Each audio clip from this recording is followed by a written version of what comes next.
If you guys have been watching Let's Have Some Beer for a while, you know that I'm sick and tired of IPAs.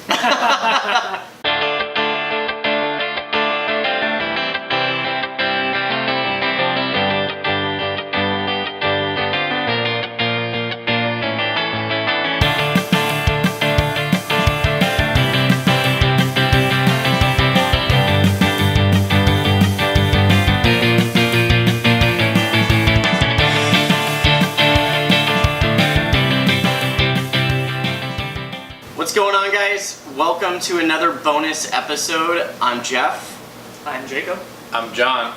And today we are going to be reviewing Deftones collaboration with Belching Beaver. It's called Phantom Bride IPA. It's 7.1%. Now, the story behind this beer is I heard about this last year. Really wanted to get my hands on it. Never did. They released them in cans in limited quantities, and I hunted this thing down and finally found it. So I'm excited to try it. We have Jacob from Craft Cascade. You can see his YouTube channel in the description, but I know I'm ready to get drinking. You guys ready? Let's do it. Let's have some beer.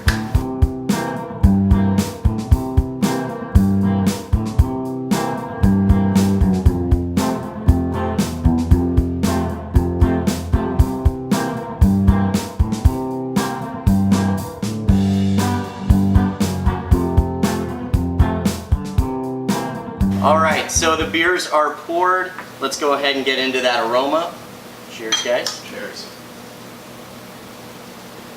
That smells lovely. Yes, I love the aroma on this. It's got a lot of citrus notes to it, slightly floral. It's like an orange blossom on your nose. It's got a pretty decent malt presence to it too. You can definitely pick it up on there. But just smells absolutely refreshing. And looks amazing, by the way. The color is... The color is beautiful. Yeah. So is this supposed to be more of a New England style then? I know nothing about I don't beer, believe so, actually. Their brewing process is not really... This is definitely not filtered. Yeah, for sure. That's at least one. Yeah, it's got a hazy note to it Yeah. for sure, but as far as I know, they don't really classify this as a New England style. Well, let's find out. If you guys know, and you're watching this video, let us know, is this brewed with the New England style yeast, or is this brewed with oats? What gives it this hazy color? Let us know in the comments. But enough talking, more drinking, let's get into the flavor.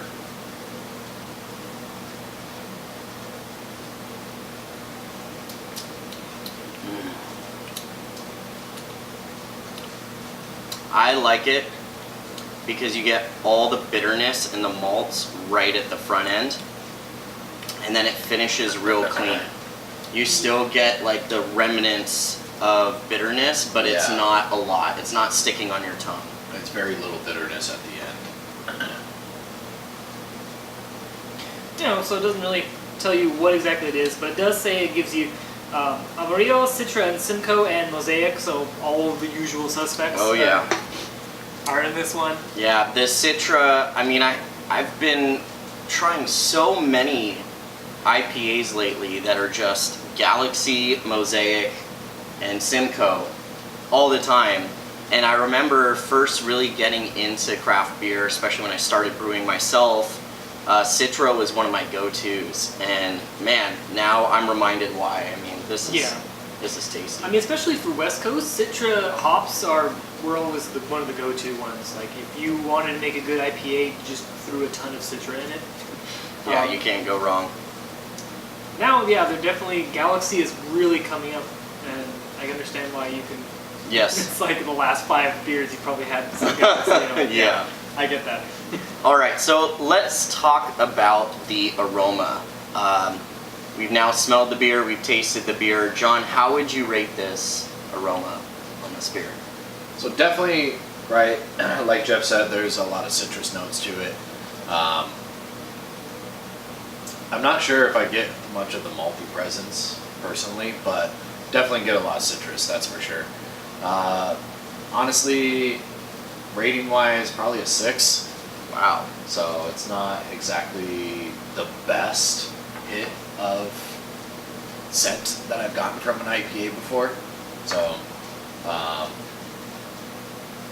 Yeah, I'd say it's 6. All right. Well, Jacob, what about you? I personally really like this aroma. I'm a pretty easy grader for the most part on most things, especially aroma. So this is perfectly fine by me. I want to keep smelling it. It could be a little bit more punchy, so I understand why you're like, it's okay, but it's fine. It smells lovely. Scale of 1 to 10, I guess I can give it like an 8. Awesome. So, I don't know what John's talking about, because for me, I'm picking up the citrus, I'm picking up the malts. It's like a bouquet right on my nose. Yeah, it's not overly pungent, but I don't really want a beer that is just so aromatic that like you lose the flavor too. It's enough to get you excited about the beer. For sure. So for that, I would give it an 8. Now, when it comes to the actual taste of the beer, John, what do you think? Jeff's not gonna be happy with me again. Hey, to each their own, man. That's why we got multiple opinions, right? Yeah. If you guys have been watching Let's Have Some Beer for a while, you know that I'm sick and tired of IPAs. Aroma, citrus. You taste the citrus. I know Jeff said that the bitterness isn't really there, but honestly, for my palate, it's like overpowering. Like all I really am getting right now on my tongue is just bitterness. Like I need to cleanse my tongue before I have another beer right now. And that's, I don't know what that is. It's just me right now, right? It might be my dislike for IPAs currently. I don't know. I will just point out that he drank all of his beer already. I drank it because I wanted to get everything I could to make sure that I gave you the most honest opinion that I could of the beer. Okay. That's why I Took one for the drank it team. all. Yeah. Yeah. What a good sport. my tongue is like numb with bitterness right now, so that's just how I feel. Definitely get the citrus right up on the punch and the bitterness, which is nice. I don't think the bitterness overpowers first. For me, it's the aftertaste that's The actually finish. overpowering. So how would you rate it? 7. Okay. All right. What about you, Jacob? So I actually agree with you a little bit more than you probably would imagine. So right up front for me, I also get all the citrus notes and floral and just all the great hop juiciness, and then it washes away and it's very just kind of sweet. But the more you drink it, the more the bitterness stays on your tongue and it starts to linger, more like a traditional West Coast IPA. But that's after I already had, maybe 6 ounces or something however like much, that. So if I were to have the whole can, then the bitterness would definitely be building on my palate. But if you're only doing this like at a bottle share, you probably might not even notice it. So it depends how much of this you're having. For me, it's probably about a 7 or 8. Yeah, a 7. I would say it's about a 7. All right. Well, I'm not going to disagree with you guys when you say that. I definitely am feeling the hops more on my tongue as I continue to drink it.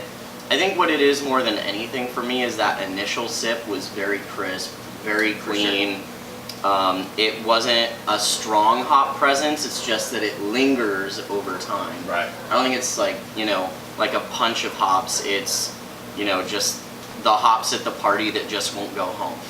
Like that's what I'm getting. But I like hops, so for me it's not a problem. Yeah. It's definitely not on the resinous side. Like you don't have like the hop resin on your tongue or anything. It's just the bitterness is sticking around. So for me, I like that. Is it the best beer I've had? No, but I'm super stoked I got to try it. I'm going to give it an 8 personally.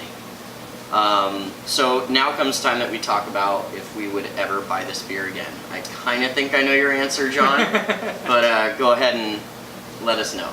I'd buy this beer for Jeff. Well, that's What a good friend. Fair. Yeah.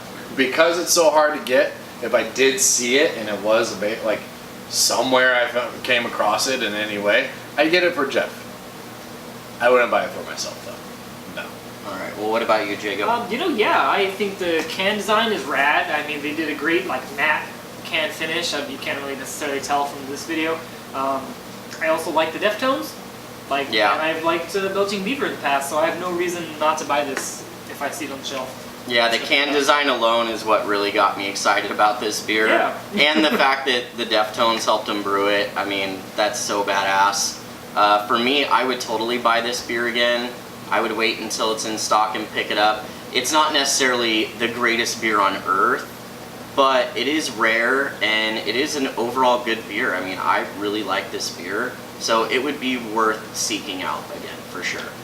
Alright, so that's going to do it for this review, guys. If you enjoyed this episode, make sure that you like, share, and subscribe.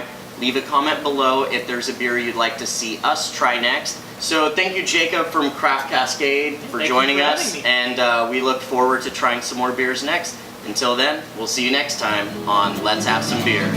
Cheers.